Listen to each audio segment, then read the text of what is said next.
И така сега Александър Дунчев от WWF, Световния фонд за защита на дивата природа и експерт по горите, мой гост в студиото на денят. Добър вечер и добре дошъл. Вечер. Обявих темата на разговора, че ще минем през скандалите около дюните по морето, втория лифт на Банско, изобщо какво се случва. Като че ли след отшумяването на поредния медиен вихър, нещата отново застинаха. Да. Случва ли се нещо? Това, което се случва, е, че продължава да нараства напрежението сред обществото, какво ще правим с защитените територии в България. А в същото време държавата би леко от бой и се чуди коя позиция да вземе. Дали позицията защита на бизнеса, който до сега видяхме, че се възползва от ситуацията добре да се застрояват дюни, да се засягат защитените територии, или да вземе позицията на гражданското общество, което все по-силно изразява желание да има някакъв ред и правила при опазването и управлението на защитените територии, особено Черноморието. Еколозите излезнахте с едно предложение за разширяване на обхвата на защитените територии. Има ли шанс това нещо да се случи? Как го виждате? Всичко зависи от обществен интерес. В момента вие забелязвате, че обществото е загубило доста сериозно доверие към управляващите по отношение на това как се опазват дюните и как се развива туризма по Черноморието ни. Не само гражданите, а и самия бизнес е изключително недоволен от това, че няма сигурност. Ако вие сте си построили хотел на първа линия, така както го изисква закона, а някой се възползва от вратички в закона или свои връзки с властта и построи пред вас върху дюните, явно, че и бизнеса не е доволен от това, което случва и от начина, по който се дава възможност за неправомерно застрояване на дюните и на Черноморието ни. Добре, коментирайте казуса с втория лифт на Банско, защото нещата не са съвсем едни и същи. Какво имам предвид, като казвам, че не са същите? Защото в Банско все пак са изсипани стотици милиони. И когато нещо не функционира, хем туризма не е окей, и бизнеса не е окей, хем природата така или иначе вече е превърната в писти и в съоръжения. Да, на пръв поглед наистина всеки нормален човек би си казал защо да не построим още един лифт, при все, че има недостиг на капацитет, опашки и така нататък. Принципната позиция, която заемат природозащитните организации е въз основа на това, че този проблем с развитието на ски зона Банско и ние концентрираме вниманието само там, при все, че има и други общини, които желаят да развиват ски туризъм, но не им се дава възможност, защото държавният интерес се концентрира само в една ски зона, в един, така да се каже, монополист. И нашата принципна позиция е, че трябва първо да се види дали развитието, до което сме достигнали в момента в ски зона Банско, това наливане на пари в град, който голяма част от обществото счита, че е презастроен, наливането на пари в концесия ски зона Банско, което също голяма част от обществото вече обществото също счита, че икономиката трябва по някакъв начин да върви нагоре. Да, и за да разберем как да туризъм Банско храни много хора. Да, но той храни тези хора, които уж храни, последните дни излизат с информация, че не са доволни от монопола, който упражнява концесионера в ски зоната и в града.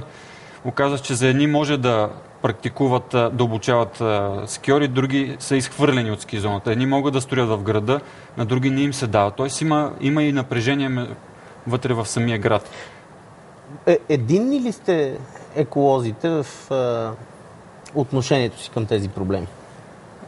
Абсолютно едини сме по отношение на това, че ние искаме от държавата да вземе някаква по-ясна стратегическа позиция, тъй като до момента изобщо не е направен анализ и обществото не е информирано за проблемите, които природозащитниците повдигаха през годините, а именно презастроена ли е ски зоната, има ли нарушения в националния парк.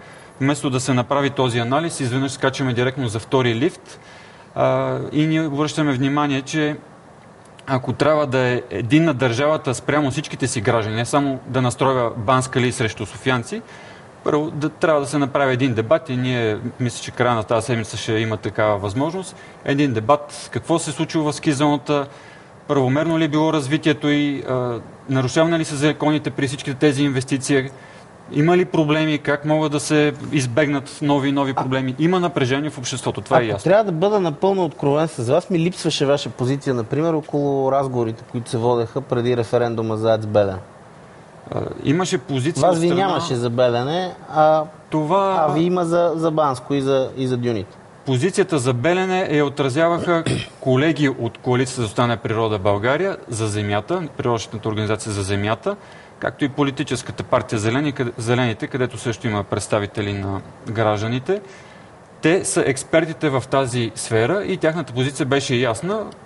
Гласувайте срещу новата АЕЦ, тъй като тя е нерентабилна и така нататък и опасна. Вие разбирате ли се еколозите с партията на Зелените, например?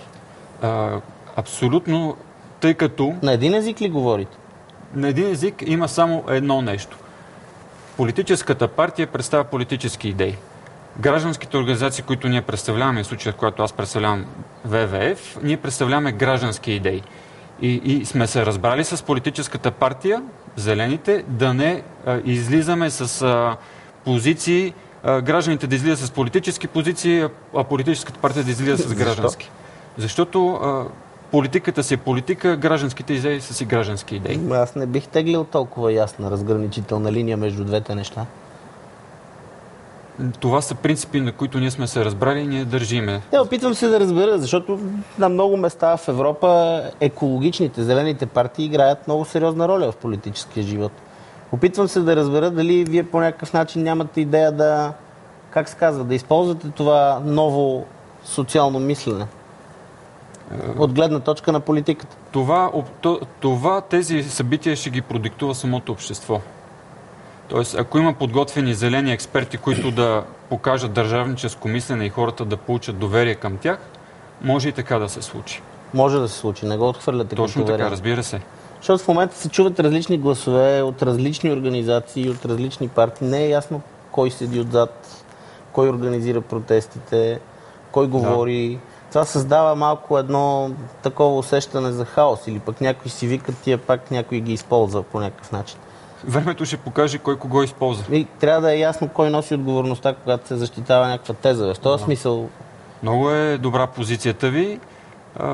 Както виждате, на всеки протест, всяка позиция, всяка среща с правителството, излизаме определени лица, представляващи определени природозащитни организации. За всичките тези организации всеки може да види какво са правили през годините, кой ги финансира. При нас всичко е открито. Вземете пример концесионера на Юлен или концесионера на Витоша. За тях стои офшорна компания, зад която никой не знае кой стои. Така е, по принцип е така. Другия вариант е, например, когато вие говорите пред обществото, също някой да използва вас. Виждаме, че все по-често това се случва. Например, някоя партия да се опита да извлече дивиденд от вашата страст да защитавате природата. Това ние си дадахме сметка, че е много голяма опасност за гражданското движение, за гражданите като цяло и затова сме създали изключително строги принципи, които всеки от нас трябва да спазва, за да не се допусне това. Най-простият принцип е, че ако някой от опозиционните партии ни покани или от управляващите партии ни поканят на някаква среща, ние това веднага го разгласяваме, не го правиме скрито и казваме, ние сме готови на срещи с всички. Най-простият пример как се спазва една принципност, така че хората да не загубят доверие в гражданските организации и да видят, че те са отворени за диалог, но не с под масата с определени субекти политически, а с всички политически сигурни субекти. ли сте, че това ще стане? Това го че правиме. Ще го отстоите, да е това така? Това го правиме. По времето за закона за горите, ние открито информирахме обществото, че имаме срещи с правителството, с опозиционните партии, с президентството. Всяка наша Добре, среща ако искате наистина да предизвикате законодателни промени, или това някоя партия, която е парламентарно представена, трябва да ги внесе тия промени и така нататък? Как ще се случи? За сега... Ако вие сте толкова независими и сте само гражданско движение и гражданско общество, кой ще ви свърши парламентарната, законотворческата работа? Затова се надяваме, че обществото ще възприеме зелената идея и ще потърси подкрепа от политическа партия Зелените за влизане в властта и отразяване на гражданските интереси в сферата на природозащитата. Това е едното. Към момента, вие сам бяхте свидетел, че имахме възможност еднолично да си внесеме нашите предложения за законно промени по отношение на проблема с дюните, тъй като бяхме допуснати, благодарение на големи обществен интерес, да участваме лично в комисиите в Народното събрание, които разискват тези промени. От това, което ми казвате, все пак остана с впечатлението, че сега съществуващата партия на Зелените би могла да извлече някакви ползи от вашата дейност. Имайте предвид, че аз с експертната си работа често се налага да помагам и на политическата партия Зелените, защото наистина вие сте прав. Това е следващата стъпка на борбата на гражданите да променят нещо в държавната система.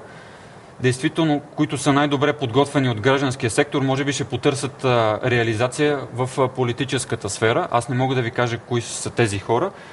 Представителите на политическа партия Зелените несъмнено произхождат от гражданските среди, от природните организации. Може би те представляват тези хора, които вие ме питате. Разбрах. Благодаря ви за коментара. Пожелавам ви успех.